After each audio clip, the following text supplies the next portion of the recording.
Bonjour et bienvenue à notre condensé financier quotidien du mardi. Je m'appelle Sophie et voici ce qu'il se passe sur les marchés aujourd'hui.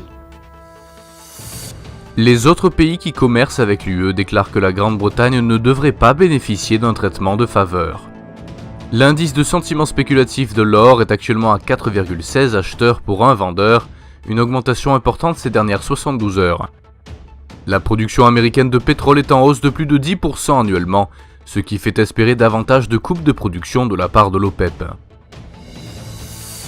La paire livre-dollar semble décidément baissière à ce stade. L'ATR est passé soudain de forte volatilité à faible volatilité lors des dernières 72 heures. La paire dollarienne a actuellement une perspective très haussière. L'ADX s'est bien adouci lors des dernières 72 heures et signale maintenant la hausse. Le cours du pétrole brut a actuellement une perspective très haussière. Nous voyons que l'oscillateur ultime est progressivement passé dans la zone haussière sur la fenêtre journalière. Le cours de l'or connaît une pression légèrement baissière.